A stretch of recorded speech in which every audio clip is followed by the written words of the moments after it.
الصلاة والسلام عليك يا حبيبي يا رسول الله. صلاة تشفع بها لي عند الله. ازيكم عاملين ايه؟ يا رب تكونوا بخير. يوم جديد مع وصفة جديدة. ايه رأيكم نعمل فطار لذيذ وطعم وفي ساعة واحدة بس؟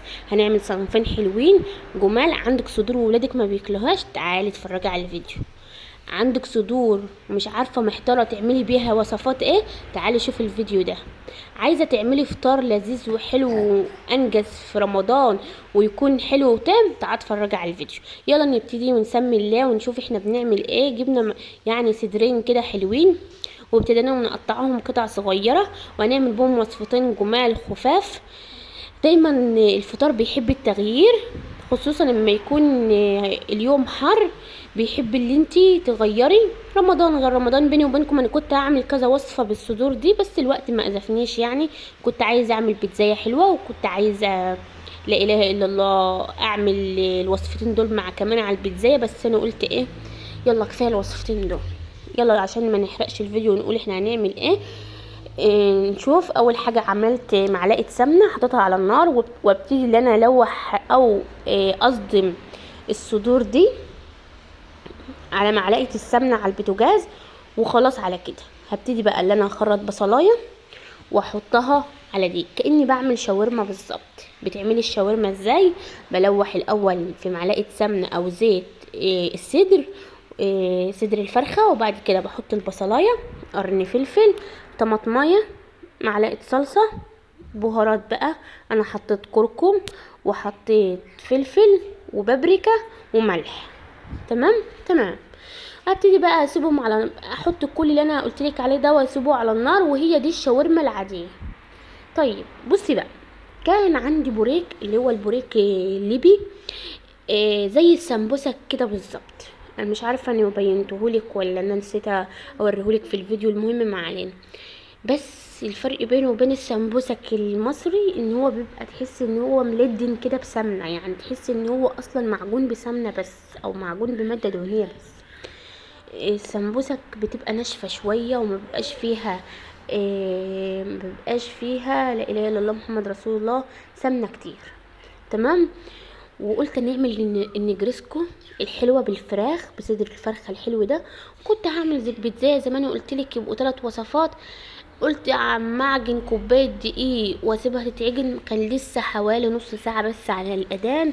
قلت مش هلحق و...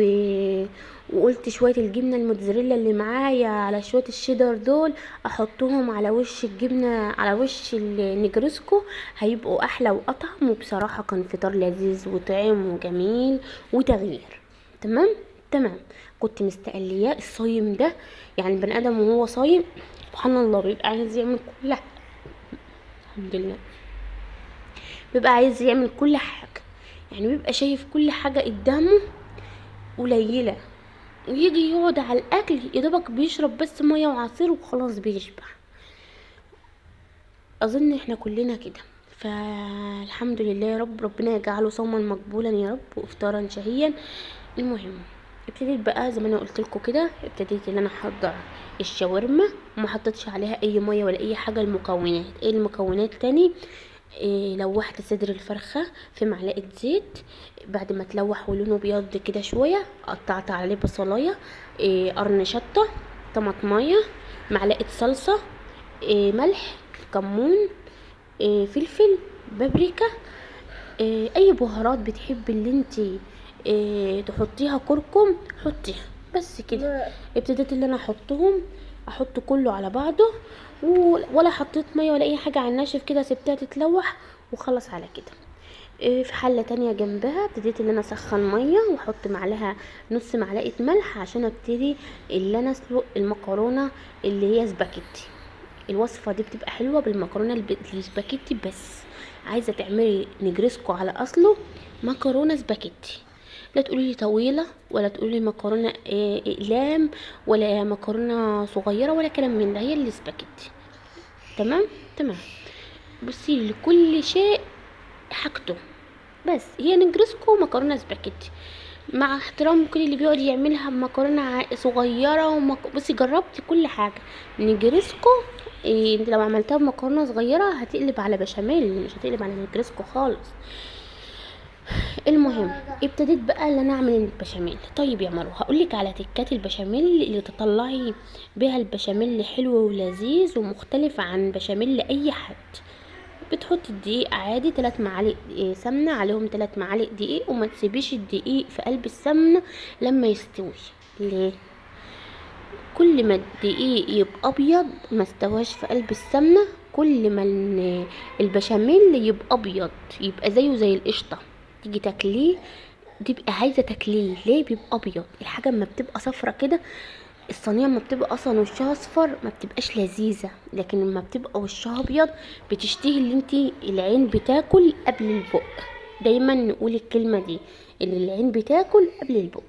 دي بقى التكايه الحلوه اللذيذه اللي احنا كلنا يعني مغيبين عنها، او في مننا يعني بيحطها. معلقتين جبنه مثلثات بتحطوهم في البشاميل بعد ما تحطي اللبن، يعني سمنه ودقيق، وبعد كده تحطي اللبن يكون بارد، ومعلقه البتاع المكعبين او المثلثين الجبنه المثلثات دي، او معلقه قشطه، بتودي البشاميل ده في حته تانية خالص خالص خالص، بتخليه عامل زي الكريمه، مبيبقاش بشاميل خالص، بيبقى عباره عن قشطه. حط فلفل اسمر وملح بس، متحطش اكتر من كده.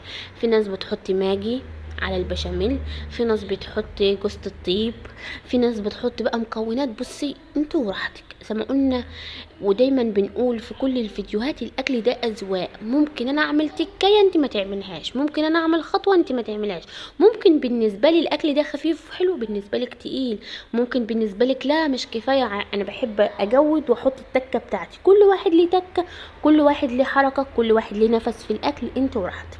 بس انا بالنسبه لي هو ده البشاميل اللي بحط اللي انا اعمله كده، بس بيبقى لذيذ وطعم وكل حاجه.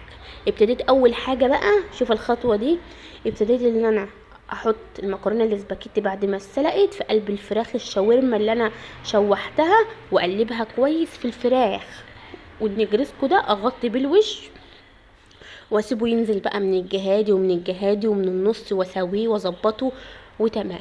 طيب يا مروه انت عملت ايه دلوقتي؟ عملت كيس سباكيتي ده بيبقى حوالي 400 جرام، خد كيلو لبن بالظبط، خد 3 معالق دقيق. تمام تمام كده مظبوط، كده تمام ومظبوط. وعايزه اقولك من احلى الصواني اللي انت تعمليها في حياتك من غير مبالغه، تحفه تحفه تحفه. نسمي الله يا جماعه، نصلي على الحبيب محمد عليه افضل الصلاه والسلام. خلي بيتك واكلك يتملوا بركه. ابتديت ان انا احطهم في الفرن، وبصراحه ما كانش الا 10 دقايق بس على الاذان، والاذان يدن طالع حكايه. بس حكايه انا قصدي ان انا ادخله الفرن قبلها ب10 دقايق عشان الجبن تفضل سايحه كده وتمط وتدي ايه، وتدي يعني جو حلو كده. شوف الصينيه تحفه ما شاء الله، ولا حول ولا قوه الا بالله. عملت بقى البوريك، لفيته على هيئه سمبوسك، وابتديت برضو ان انا احطه في الفرن ياخد اللون، وطلعته. وده كان فطار النهارده. يا رب يكون عجبك، يا رب تكون استفدتي مني اي حاجه. شكرا لكل الناس اللي بتكتب لي تعليقات، وجودكم على راسي من فوق في القناه، ويا رب اكون عند حسن ظن